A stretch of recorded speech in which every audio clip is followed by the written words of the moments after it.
So the next area that I'm looking at in this Mark III build is the one area that seems to have the most problems based on all the YouTube videos I've been looking at, and that is the extruder. And so far there seem to be three separate, if you like, areas of concern that I've seen voiced in videos. One is the this little mechanism, this little support bracket, I guess you'd call it. This is printed from the G-code file straight from the Prusa website. So what I did was I took the STL file and put it into my slicer, and I think mine has come out a little bit better. And so I thought, okay, I'll use mine to start off with. The other thing I've seen is some people have had problems and end up busting this, and so you need to have a spare, so I got a spare. This is mine with the idler fitted. What I discovered when I initially put this together is, okay, inside here, as I'm sure you'll know and you'll see it in the manual, there are two little roller bearings that go inside, and then you have a 3mm shaft that goes through from either the support pieces here right the way through. So the little roller bearings that go inside here, they're like little small needle bearings in cages. And so when I first put this together and I just held a 3mm shaft and tried to turn the gear, it turned, but it was very stiff. And so I thought, okay, that's not gonna work. And then suddenly it just freed out. But it did feel a little bit scratchy, shall we say. And every now and then as you turn it, it would catch and then free out again. And okay, we all know the laws of entropy, and so these things tend not to get better, they tend to get worse. And so what I did here was I added some high temperature grease to those two little roller bearing gadgets and put it all back together, and it's been, well, it's been consistently good ever since. That I think is helpful. The big drawback here is the 3mm shaft that goes through. It is about 3mm too short, and so what that means is the length of the shaft is about 20mm. So as you can see, hopefully, this means that the shaft would go from the outside surface of the lower support just to the inner surface of the upper support, which is no good. And so you have to sort of press it so that it'll go halfway in each one, and it means that it can fall out, it can drop down, and there's at least one other YouTuber who has had that happen and has resulted in lots of really bad problems with extrusion. So I'm gonna try and find some 3mm rod that I can cut myself to the correct length before I do my final assembly. The other thing is the manual clearly says you should drill these holes out with a 3mm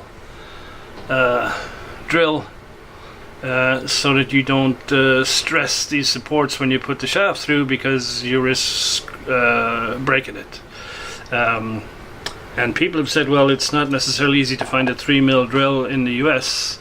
In case it helps you, numbered drills, a number 31 is basically just a fraction over the 3mm. So in case it helps, a number 31 will do the job.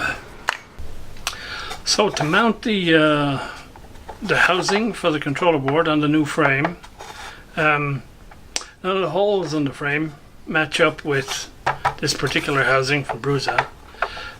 So I thought drilling them is a little bit tricky because it's in an enclosed space, and so I thought I'd make a template first just to make sure I get my hole spacing correct, and then if that works I'll use this template for drilling the actual metal frame.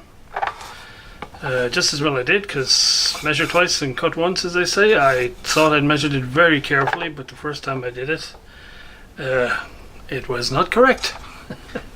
So hopefully now, if I drill the holes the same pitch, it will fit on the frame. Right, so that's that little box bolted onto the frame. So as more and more parts arrive, we get further and further along, and we encounter a real killer.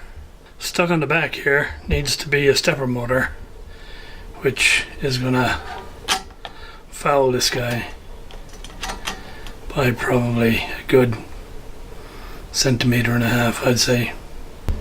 Okay, a bit of a dry fit. So I've fitted a temporary stepper motor.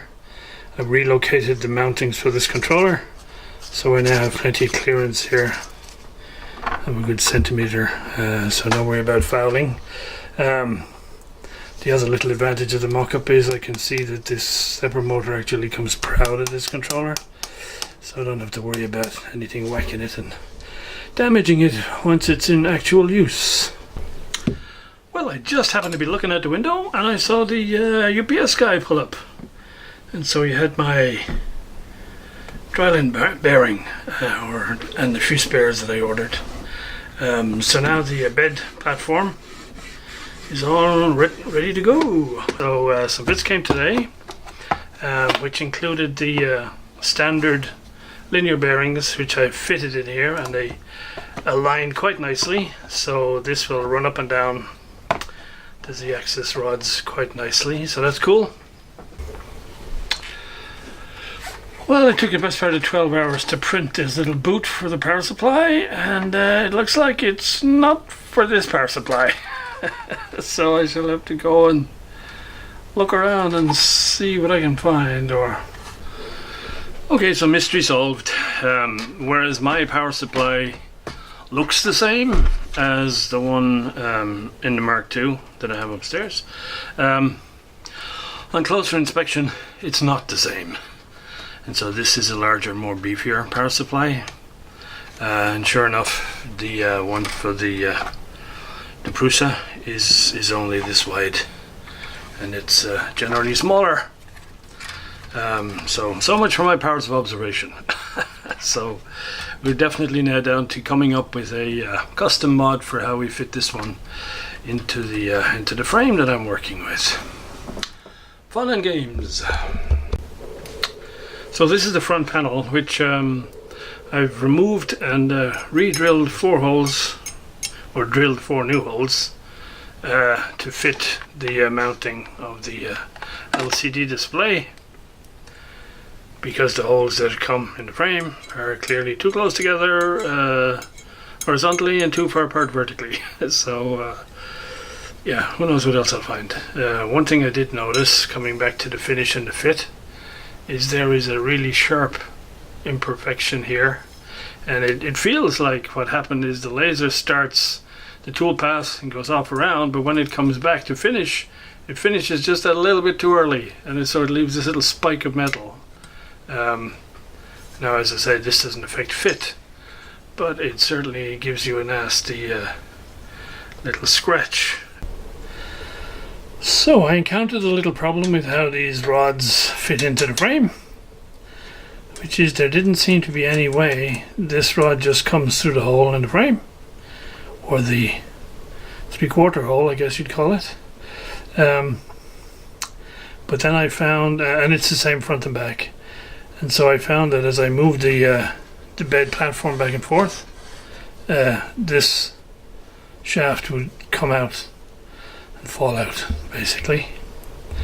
So I did send off a little note to the manufacturer saying, how is this supposed to work? Because the one on the left side was quite tight, so I assume ideally it's supposed to be an interference fit here.